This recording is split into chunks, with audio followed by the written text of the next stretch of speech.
सभी प्रिय मित्रों को प्रभु यीशु के नाम से प्रेम भरा सलाम। अजीजों, आज का जो वचन है वो बहुत जरूरी है। जी हाँ, एक बार एक मालिक था। जी हाँ, एक बार एक मालिक था और उसके नीचे बहुत नौकर चाकर लोग काम करते थे। बहुत अमीर था, गाड़ी बंगले, बहुत धनी व्यक्ति था और वो कभी भी किसी ईश्वर पर विश्वास नहीं करता था। जी हाँ, एक बार उसका एक नौकर बहुत बीमार हो गया और उसको किसी ने बताया कि ये डॉक्टर ने इसको बोला कि ये जो बंदा है ये नहीं बचेगा। मालिक बहुत घबरा गया क्योंकि सब कुछ केयर उसको करनी पड़ती थी।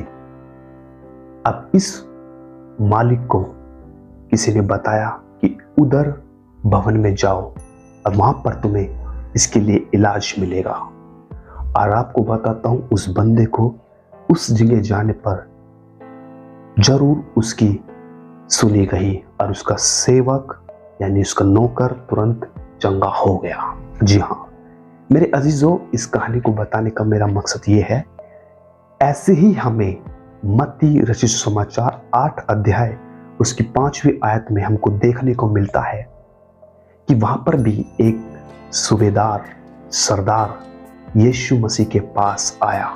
जी हाँ, जब यीशु मसीह कफरनहूम में पहुंचे तो वहां पर एक सूबेदार उसके पास आया।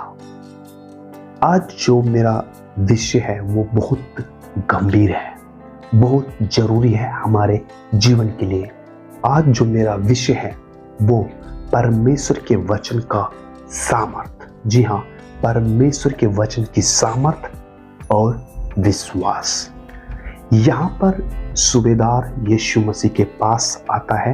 किसी ने सूबेदार को बताया कि यीशु के पास जा और उससे विनती कर।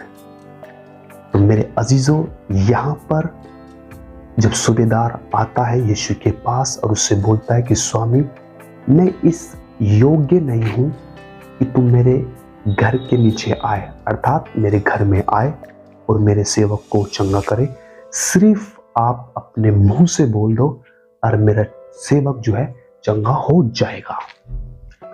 देखिए, उस सूबेदार को इतना विश्वास है कि यदि यीशु मसीह अपने मुंह से शब्द को अर्थात वचन को बोलेंगे तो मेरा सेवक चंगा हो जाएगा। मैं आपको बताना चाहता हूं, जब हम 10वीं आयत में देखते हैं, जब सूबेदार यीशु मसीह को ये वचन बता रहा था कि मैं इस योग्य नहीं हूं कि तू मेरे घर के अंदर आ और मेरे सेवक को चंगा कर, नहीं, मैं इस काबिल नहीं हूं। वो सूबेदार जो मालिकों का मालिक है, जिसके पास धन संपत्ति है, जिसके नीचे सेवक लोग काम करते हैं, वो प्रभु के पास आ गया। एक न एक दिन उनको आना पड़ता है। हमारे इर्द गिर्द, हमारे आस पड़ोस, हमारे समाज में ऐसे धनवान जो है जो कि अपने सामर्थ पर, अपने विश्वास पर विश्वास करते हैं और घमंड है उनको। लेकिन एक समय आता है, एक घड़ी आती है कि उनको अपने उससे टूटना पड़ता है और वो परमेश्वर के पास झुकना पड़ता है। वैसे ही ये सूबेदार भी बहुत अमीर धनी था, लेकिन क्या हुआ, वक्त ने इसको खुदा के पास लेके आया। जब ये यीशु के पास आया, इसने बताया, मैं इस योग्य नहीं हूं प्रभु कि तू मेरे घर के अंदर आ, सिर्फ आप अपने मुंह से बोल दो, मेरा सेवक चंगा हो जाएगा। यीशु को बड़ा अचंभा लगा कि मैंने ऐसा कभी नहीं देखा कि बंदा मुझे बोल रहा है कि तू मत आ, सिर्फ मुंह से बोल दे और वो चंगा हो जाएगा। आपको बता दूं, 13वीं आयत में वो सेवक तुरंत ठीक भी हो गया। यीशु ने बोला, जा, जैसे तूने विश्वास किया है तेरे लिए हो जाएगा। आपको पता है, बाइबल बताती है वो व्यक्ति सेवक तुरंत चंगा हो गया। ये वचन आपको बताने का आज जो मतलब है वो ये है, कई बार हम विश्वास नहीं करते परमेश्वर के वचन पर। जी हाँ, कई बार हम विश्वास भी नहीं करते कई बार हम विश्वास करते हैं लेकिन परमेश्वर के वचन पे नहीं। कई बार हम वचन को मानते हैं लेकिन विश्वास नहीं करते। कई बार विश्वास करते हैं लेकिन वचन पे नहीं। मेरे अजीजों, विश्वास अलग है और वचन अलग है।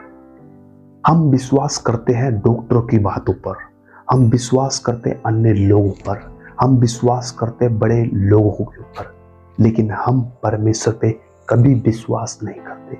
हम वचन की सामर्थ्य को जानते हैं लेकिन जब हमारे जीवन में गुजरते तो हम उसकी कीमत नहीं जानते। इस वचन की सामर्थ्य क्या है? आज अपने आप से बोलने की हमें जरूरत है कि प्रभु, ये जो वचन है इसको मैं अपने जीवन में विश्वास के साथ बोलता हूं या बोलती हूं। आप देखना, परमेश्वर आने वाले साल में परमेश्वर आपके जीवन में एक नई उम्मीद को लेके आ रहा है, एक नई विश्वास की ज्योति लेके आ रहा है। आपके जीवनों में परमेश्वर एक आशा लेके आ रहा है। आपके जीवन में परमेश्वर चंगाइयों को लेके आ रहा है। परमेश्वर आपके जीवनों में एक अच्छी चीजों को लेके आ रहा है। आपके जीवन में परमेश्वर एक उम्मीद भरा जीवन लेके आ रहा है। आप 2024 में आप परमेश्वर के लिए उपयोग हो सकते हो मेरे अजीजों, यदि आप विश्वास करते उसके वचन पर, यदि आप विश्वास करते उसकी सामर्थ पर, तो मेरे अजीजों आने वाला साल ये आपके लिए है, ये मेरे लिए भी है। यदि मैं विश्वास करता हूँ उसके वचनों पर तो परमेश्वर मुझे भी इस योग्य बनाएगा। बाइबल बताती है, जब आप पढ़ते हो मरकुस की पुस्तक उसके 16 के 15 से हम जब पढ़ते हैं कि परमेश्वर ने हमें वो अधिकार दे रखा है, कि हमें वो अधिकार दे रखा है, हम दुष्ट आत्माओं को भी निकाल सकते हैं। हमें विश्वास करने में कोई पैसे नहीं लग रहे। आज बहुत से लोग डरते हैं, क्यों? क्योंकि उन्हें विश्वास नहीं है परमेश्वर की सामर्थ पर। इसलिए जरूरत है कि हमें उसकी सामर्थ पर विश्वास करना है। उस सूबेदार को देखिए, उस सूबेदार कभी यीशु के पास नहीं आया, उसने सिर्फ सुना कि हाँ यीशु मसीह है। उसने सुना यीशु मसीह कर सकता है, और मैं उसको बुलाने की योग्य भी नहीं हूँ। आज प्रभु हमारे पास है, आज प्रभु के वादे हमारे पास है, लेकिन हमसे विश्वास भी नहीं होता।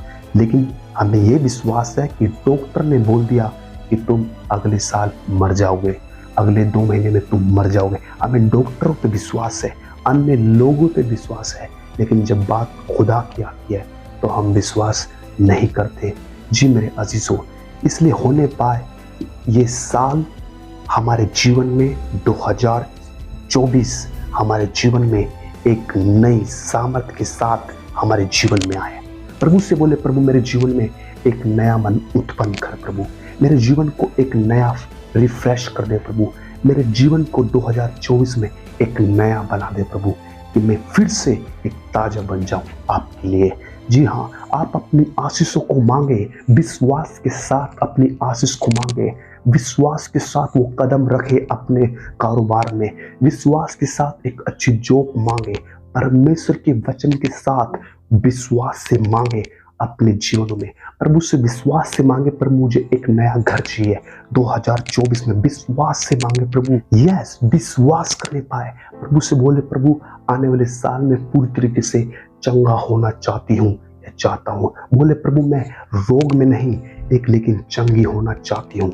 उससे बोले कि मैं अपनी बीमारी से आजाद होना चाहती हूँ। आपको बोलना पड़ेगा विश्वास के साथ, उसकी वचन की सामर्थ को आप बोलिए। मैं आपको गारंटी देता हूं, मैं झूठ बोल सकता हूं, मेरी बातें झूठ हो सकती है, लेकिन ये परमेश्वर का वचन झूठा नहीं हो सकता। इसलिए अजीजों, ये बहुत जरूरी है कि हमें परमेश्वर के वचन पे विश्वास करना है, किसी मनुष्य पे नहीं, किसी पासवानों पे नहीं, किसी अगुए पे नहीं, किसी लीडर पे नहीं, किसी डॉक्टर पे नहीं, लेकिन हमें परमेश्वर के वचन पर विश्वास करना है। यस, हमें विश्वास करने में कोई पैसे नहीं लगते। आपको सिर्फ बहुत बड़े विश्वास की जरूरत नहीं है, हमें सिर्फ एक राई के दाने तक का विश्वास चाहिए। क्या हमारे पास राई के दाने तक कभी विश्वास नहीं है, हमें उसको बाहर निकालना है, हमें बोलना है, अपने मुंह से लाउड बोलने पाए, हमें अपने मुंह से तेज बोलने पाए, यस प्रभु मेरे जीवन में ये काम होने पाए। खुदावन आपको बहुत आशीष दे इन वचनों के माध्यम से। यदि आपको ये संदेश अच्छा लगा तो इसको लाइक, सब्सक्राइब और शेयर जरूर करना, और प्रभु आपको बहुत आशीष दे। मिलते हैं नेक्स्ट वीडियो में, तब तक के लिए आप अपना ध्यान रखें और नए साल की आपको बहुत बहुत शुभकामना। प्रभु बहुत आशीष दे। God bless you.